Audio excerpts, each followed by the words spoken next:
So if you've been following the channel for a while, you'll know that earlier on this year, I took my first solo trip and I went to Sweden. I just finished my second solo trip, and this time it was a much more luxurious destination. It was Dubai, the United Arab Emirates. I never thought that would be a place I actually wanted to go to. Like, it definitely wasn't at the top of my bucket list, but neither was Sweden, so I guess we can sense a reoccurring theme here. Regardless, I did have a really good time. I met some amazing people, some great people, and that's the focus of this video, because when I was posting pictures, a lot of my friends and family were like, you've got friends here, and then here are some new friends, and then who is this guy I've never seen you with? I thought this was supposed to be a solo trip, and yes, it was a solo trip, but I can't help it. Wherever I go, I seem to make friends, and I started thinking to myself, is this a unique quality of mine, or is it actually easy to just make friends wherever you go? Because a lot of the people that were popping up to me and asking me, how are you making all of these friends? It seemed to them like it was a hard thing to do. So I started to think,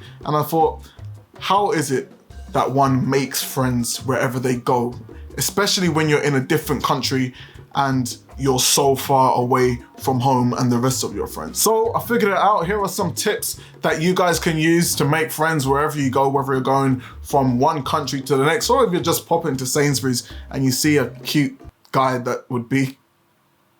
Let's just get into the list. Okay, the first thing I would say that is imperative is to be a good listener. Make sure you're listening to what they're saying and actually try and find it within yourself to be interested in what they're saying. If I'm speaking to someone and they're not listening to me, then I find it very off-putting to even want to get to know them more. So if you're one of those people, chances are the person on the other end doesn't want to be your friend, okay? But everyone likes the sound of their own voice, okay? And so if someone's willing to be on the other end listening to your heartbreak story and is giving you great advice, then a personal connection is probably gonna form. Now, you don't wanna just listen to what they're saying, but in order for you to actually cement that connection with them, I think it can be useful to find common interests. Now, this doesn't necessarily have to be like, oh, I like video games, you like video games, but there are also things that most of us all have in common anyway. So that can be work, family. Specifically, if you're in another country with someone, if they're also a tourist, then already you have a common interest, all right? So there's gonna be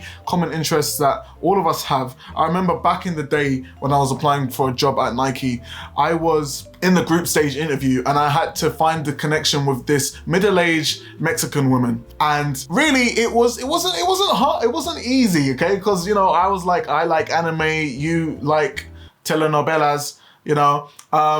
Is that problematic? I don't know. But we did find it. What was the commonality we had? We both liked chicken, okay? And that might seem really like, you know, terrible, Josiah, but we both like chicken. And so the task was to make a shoe about something that you both liked. So we made a chicken shoe. Yeah. Looking back on it, I wish there was something else that we had in common, but hey, there you go. There was a common interest at play. Of course, common interests just give you both something to talk about for potentially an extended amount of time before you can move on to another topic. So if I'm speaking to someone about anime, bro, there's a lot that I can speak to someone about anime, right? It's like, what's your favorite anime? Have you watched this? Blah, blah, blah. And it doesn't just have to work for that. It can work for many other things. Let's say someone's into the gym, which is a great one for me. I say, oh, what's your PB, man? Like, how long have you been lifting for?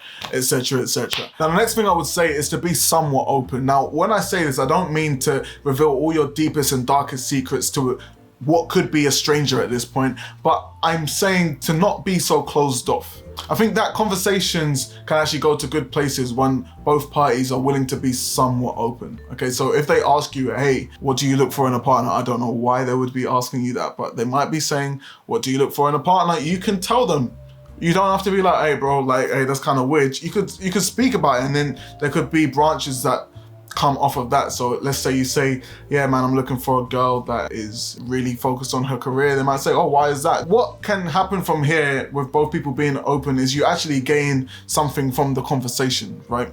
Rather than it being like, oh yeah, the weather is really good today. You can actually start to develop conversations that have some substance, which leads me on to treating them like they already are your friends. Now, this can seem a bit controversial. Like, you wouldn't want to treat them exactly the same way as you would treat someone that you've known for years. When I say treating them like they're already your friend, it's like you treat them like an old friend, right? Someone that you've known for a long time. You have to play this right, because you don't want to be crossing any boundaries that someone might have, any personal boundaries. But there are levels to it. You need to be able to read the situation. For example, how would you behave with an old friend? Would you be speaking to them with formal language? Most likely not. You've got slang to use.